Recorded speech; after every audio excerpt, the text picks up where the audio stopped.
জীৱনত এজন ভাল মানুহ হ'ব নোৱাৰিব।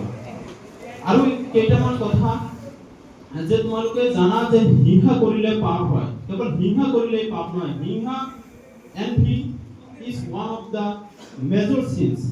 তাৰ আগতে এটা তোমালোকৰ মাজত বস্তু দেখা যায়, ৰাগ, ৰেট। সবৰ মাজতে ৰাগ আছে না? এই খং কৰাটো, এই বেছি বেছি খং কৰাটো কিন্তু এটা পাপ। কেতিয়াবা মাকে যদি কৈ দিয়ে মা এইটো কৰাচোন, বাবা এইটো কৰাচোন, ল'ৰাবিলাকক ক'লে যে বাবা এই কামটো কৰাচোন, না না মই কৰিব নোৱাৰিম, এইটো ৰেট। এই ৰেটটো কিন্তু এটা পাপ। এই পাপটো কেতিয়াও নকৰিবা। আৰু হ'ল এটা লাষ্ট, LUST।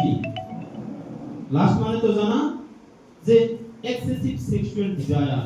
আৰু এই সময়ত ল'ৰা ছোৱালীবিলাকে আটাইতকৈ বেছি সেইটো পাপ কৰে। You should do away from this sexual desire. তাৰপিছত আৰু এটা হ'ল গ্লাটনি। গ্লাটনি মানে জানা যে বেছি বেছি খোৱা। তোমালোকে যে কেতিয়াবা বহুত বেছি খাই দিয়া, বহুত ফিষ্টিং কৰি থাকা, সেই ফিষ্টিং কৰাটো কিন্তু এটা পাপ। আৰু এটা পাপ হ'ল শ্লোথ। শ্লোথ মানে তো জানা আলসেমি কৰা, বমি কৰা।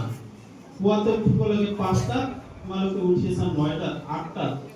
এই যে আৰু পঢ়া শুনা কৰিব লাগে, যিটো সময়ত যিটো পঢ়া শুনা কৰিব লাগে সেইটো নকৰি তোমালোকে কি কৰিবা যে না পিছত কৰিম, এইটো কালি কৰিম, সেই বমি কৰাটো কিন্তু এটা পাপ। আৰু এই পাপ কৰিব নালাগে।